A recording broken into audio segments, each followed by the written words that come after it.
राधे राधे। श्री कृष्ण कहते हैं कभी भी किसी पर भी आंख बंद करके भरोसा ना करना, क्योंकि दुनिया इतनी भी अच्छी नहीं कि आपके भरोसे को कायम रख सके। खत्म तो सब धीरे धीरे होता है, बस पता ही अचानक लगता है। मुश्किल वक्त दुनिया का सबसे बड़ा जादूगर है, क्योंकि वह एक पल में ही आपके चाहने वालों के चेहरों से नकाब हटा देता है। गलती जीवन का एक पन्ना है, लेकिन रिश्ता पूरी किताब है। जरूरत पड़ने पर गलती का एक पन्ना फाड़ देना, लेकिन एक पन्ने के लिए पूरी किताब मत फाड़ना। किरण चाहे सूर्य की हो या फिर आशा की, वो जीवन के सभी अंधकार को मिटा देती है। सब्र और सच्चाई एक ऐसी सवारी है जो कभी अपने सवार को गिरने नहीं देती, ना किसी के कदमों में और ना ही किसी की नजरों में।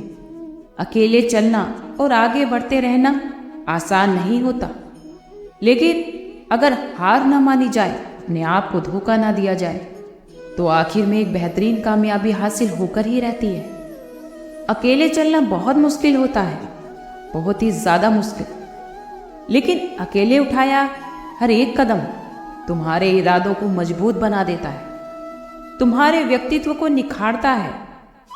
श्री कृष्ण कहते हैं हर वो इंसान जो अपनी लड़ाई अकेले लड़ रहा है, अपना रास्ता अकेले तय कर रहा है, लोगों की कड़वी और चुपती हुई बातों को अकेले सह रहा है, बस अपने रास्तों पर चलते रहो और आगे बढ़ते रहो। मैं तुम्हारा साथ अवश्य दूंगा। जिंदगी कमाई हुई दौलत से नहीं मापी जाती, बल्कि आपकी अंतिम यात्रा की भीड़ बताती है कि आपकी कमाई कैसी थी। सत्य केवल उन लोगों के लिए कड़वा होता है जो लोग झूठ के आदी हो चुके हैं। जिंदगी में जीतने के लिए एक जिद होनी चाहिए, क्योंकि हारने के लिए तो एक डर ही काफी है। भरोसा रखिए, जब हम किसी का अच्छा कर रहे होते हैं तो हमारे लिए भी कहीं ना कहीं कुछ अच्छा हो रहा होता है। सही फैसला लेना काबिलियत नहीं है, बल्कि लिए हुए फैसले को सही साबित करना ये काबिलियत है। जैसे उबलते हुए पानी में कभी परछाई नहीं दिखाई देती, ठीक उसी प्रकार परेशान मन में भी समाधान नहीं दिखाई देता। मन को शांत कर कर देखिए, परेशानियों के सभी समाधान आपको मिल जाएगा। संसार में कोई भी मनुष्य सर्वगुण संपन्न नहीं होता, इसीलिए कुछ कमियों को नजरअंदाज कर अपने रिश्ते बनाए रखिए। जब किसी को किसी से रिश्ता खत्म करना होता है तो वो सबसे पहले अपनी जुबान की मिठास खत्म कर देता है। आंखों में नींद तो बहुत है, पर सोना नहीं है, क्योंकि यही समय है कुछ करने का, इसे खोना नहीं है। श्री कृष्ण कहते हैं ना किसी के अभाव में जियो और ना किसी के प्रभाव में जियो। ये जिंदगी तो है आपकी, इसे अपने स्वभाव में जियो। रिश्तों को इस तरह से बचा लिया करो, कभी मान जाया करो तो कभी मना लिया करो। मौन रहना एक साधना है और सोच समझकर बोलना एक कला। जो व्यक्ति साफ, स्पष्ट और सीधी बात बोलते हैं तो उसकी वाणी तीव्र एवं कठोर जरूर होती है, लेकिन ऐसे व्यक्ति कभी किसी को धोखा नहीं देते। आपके जीवन में जो प्राप्त है वही पर्याप्त है। इन दो शब्दों में सुख बेहिसाब है। ये याद रखना कि ये दुनिया भेड़ियों का एक जंगल है, तो तुम उन भेड़ियों के राजा हो। वो कहते हैं ना कि शिकार की तलाश में निकला हुआ भेड़िया भेड़ियों से ज्यादा भूखा होता है। जिन्होंने अपने शिकार को पा लिया हो, तो तुम्हें भी बस इसी भेड़िए की तरह बनना है, जो अपने शिकार की तलाश में भूखा हो, जिसका दिमाग तेजी से काम कर रहा हो कि इस भूख को कैसे मिटाया जाए। और ये भूख है अपनी कामयाबी की, दूसरों से कुछ अलग कर दिखाने की। कभी भी लोगों की निंदा से परेशान होकर अपना रास्ता मत बदलना, क्योंकि सफलता तो केवल साहस से मिलती है। अगर जीवन में आपको कोई रोकने टोकने वाला है तो आप उसका हमेशा एहसान मानिए, क्योंकि जिन बहबाग जल्दी उजड़ जाया करते हैं। जो लोग मन में उतरते हैं उन्हें हमेशा संभाल कर रखिए, और जो लोग आपके मन से उतरते हैं उनसे हमेशा संभल कर रहिए। जो लोग बुद्धिमान होते हैं वो कभी इतिहास नहीं रचते, बल्कि वो तो इतिहास को पढ़ते हैं। इतिहास तो पागल लोग रचते हैं। जिन पर दुनिया हंसती है। जिंदगी में इन दो लोगों से हमेशा दूर रहना, एक तो वो जो व्यस्त रहने का दिखावा करता है और दूसरा घमंडी और अभिमानी, क्योंकि खुद को व्यस्त दिखाने वाला व्यक्ति हमेशा अपनी मर्जी से बात करता है और घमंड में रहने वाले व्यक्ति हमेशा आपको अपने मतलब से याद करते हैं। जीवन में कभी किसी को धोखा देकर आप ये मत समझिए कि आप चालाक हैं, बल्कि ये सोचिए कि वो इंसान आप पर कितना भरोसा करता है। ये तो इंसान की फितरत है कि अगर आप उसका एक बार सहायता ना करो तो वो आपके द्वारा की गई पहले की सारी सहायता भूल जाता है। घमंड की सबसे बुरी बात यही होती है कि वो सामने वाले को कभी महसूस नहीं होने देता कि वह खुद ही गलत है।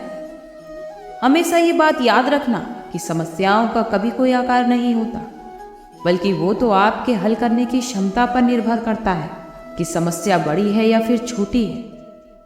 इंसान को इंसान धोखा नहीं देता, बल्कि वो उम्मीदें देती हैं जो इंसान दूसरों से रखता है। जिंदगी में कभी भी दूसरों को उतनी ही तकलीफ देना जितना कि तुम बर्दाश्त कर सकते हो, क्योंकि तकलीफ देने में तो बहुत मज़ा आता है, लेकिन जब वही तकलीफ खुद के ऊपर आती है तो बहुत रोना आता है। जिंदगी में कोई भी इंसान खुद को ऐसे नहीं बदलता, बल्कि जिंदगी में कुछ ऐसे हादसे हो जाते हैं जो इस इंसान को बदलने पर मजबूर कर देते हैं। हमेशा अपने स्वाभिमान को बनाए रखना, कभी नाराज मत होना ये सोचकर कि काम मेरा और नाम किसी और का होगा, क्योंकि यहाँ तो सदियों से रुई और तेल जलते हैं और लोग कहते हैं कि दीपक जल रहा है। यदि आपने सपने बड़े देखे हैं तो आपके संघर्ष फिर छोटे कैसे हो सकते हैं। बड़े सपनों को पूरा करने के लिए संघर्ष भी बड़े ही करने पड़ते हैं। यदि जीवन में कोई आपका विश्वास तोड़ता है तो आप हमेशा उसका धन्यवाद करना। क्यों? क्योंकि वो आपको ये सिखा जाता है कि हमेशा विश्वास दूसरों पर सोच समझकर ही करना चाहिए। आप जो दूसरों को दोगे वही तो आपके पास लौट कर आएगा, फिर चाहे वो इज्जत हो या फिर धोखा। दुआएं कभी जीवन में साथ नहीं छोड़ती और बददुआएं कभी जीवन में पीछा नहीं छोड़ती।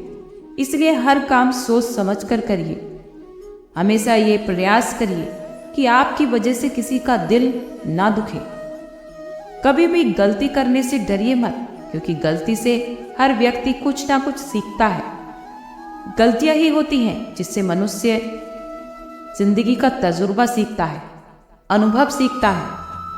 कई बार लोग ये भी कहते हैं कि मेरा तो समय ही खराब चल रहा है, मुझे समझ नहीं आता कि मुझे क्या करना चाहिए, कैसे अपने बुरे समय को अच्छे समय में बदलूं। सच तो ये है कि आपको ये एक चीज़ अपने बुरे समय पर ज़रूर करनी चाहिए, और बहुत से लोग तो ये चीज़ करना ही छोड़ देते हैं। ये हम समझते हैं इस कहानी के माध्यम से। एक बार की बात है, एक गांव में एक बहुत गरीब किसान था। वो गरीब तो ज़रूर था, लेकिन बहुत मेहनती भी था। वो अपने जीवन से बहुत खुश था और सुबह उठकर 10 मिनट के लिए ही सही, लेकिन भगवान के मंदिर ज़रूर जाता था और मंदिर जाकर भगवान के सामने हाथ जोड़कर प्रार्थना करता था। उस किसान की पत्नी भी हर रोज उसके साथ मंदिर जाया करती थी। उसके बाद वह खुशी खुशी अपने खेतों पर जाकर सारा दिन मेहनत करता। उसका जीवन मानो बहुत ही अच्छा चल रहा था। वो अपनी मेहनत की कमाई से भले ही कुछ ज़्यादा नहीं कमा पाता था, लेकिन वो जितना भी कमाता था उसमें से कुछ पैसे दूसरों की भलाई के लिए भी लगाता था। एक बार उनके गांव में एक बीमारी फैल गई। किसान का एक बेटा था और वो उस बीमारी की चपेट में आ गया और वो बहुत बीमार हो गया। उस किसान के गांव में इस बीमारी के लिए कोई डॉक्टर नहीं था। फिर पास के शहर में ही एक अस्पताल में उस लड़के को भर्ती कराया गया, लेकिन शहर के उस अस्पताल का इलाज बहुत महंगा था। उस किसान के लिए उस अस्पताल की डॉक्टर की फीस और बाकी दवाइयों का खर्चा आदि दे पाना बहुत मुश्किल था। वो किसान दिन प्रतिदिन हिम्मत हारता जा रहा था। एक दिन अस्पताल में बैठे बैठे और अपने बेटे की हालत देखकर वो एक दिन बहुत हताश हो गया और जोर जोर से रोने लगा और कहने लगा कि पता नहीं भगवान मुझसे किस अपराध का बदला ले रहे हैं। कभी वो खुद को कोसता तो कभी भगवान को। लेकिन किसान की बीवी को अपने ईश्वर पर अटूट विश्वास था। उसे विश्वास था कि ईश्वर उसकी मदद जरूर करेंगे। पर किसान को कोई आशा की किरण नजर नहीं आ रही थी। उस अस्पताल की कुछ ही दूरी पर एक मंदिर था। किसान की पत्नी उस मंदिर में हर रोज प्रार्थना करती थी, लेकिन किसान का दिल नहीं करता था कि वो मंदिर जाकर प्रार्थना करे, क्योंकि उसका विश्वास तो टूटता जा रहा था। डॉक्टर ने उससे कहा कि उसके बच्चे के इलाज के लिए उसे 10,000 रुपये जमा करने होंगे, लेकिन किसान के लिए इतनी बड़ी रकम को इकट्ठा कर पाना थोड़ा मुश्किल था। लेकिन किसान की पत्नी तो अब भी मंदिर जाती थी और पूरे विश्वास के साथ वो वहाँ प्रार्थना करती थी। वो प्रार्थना करती कि उसका बेटा जल्द से जल्द ठीक हो जाए। एक दिन उसी मंदिर में एक सेठ आया। उसने किसान की पत्नी को कहा कि उसने किसान की बात उस दिन अस्पताल में सुन ली थी, जिस दिन किसान बहुत दुखी हो रहा था, रो रहा था। सेठ ने बताया कि उस दिन उसकी पत्नी भी अस्पताल में ही थी और अब वो पूरी तरह से ठीक हो गई है और घर चली गई है। सेठ को बातों ही बातों में पता चल गया था कि किसान को 10,000 रुपये की ज़रूरत है और उससे उसका बेटा ठीक हो सकता है। तब सेठ ने उस किसान की पत्नी को अपनी जेब से 10,000 रुपये निकाल कर देते हुए कहा कि उसके पास इस समय सिर्फ 10,000 रुपये ही हैं और वो उसे रख ले और डॉक्टर को दे करके अपने बेटे का इलाज कराए।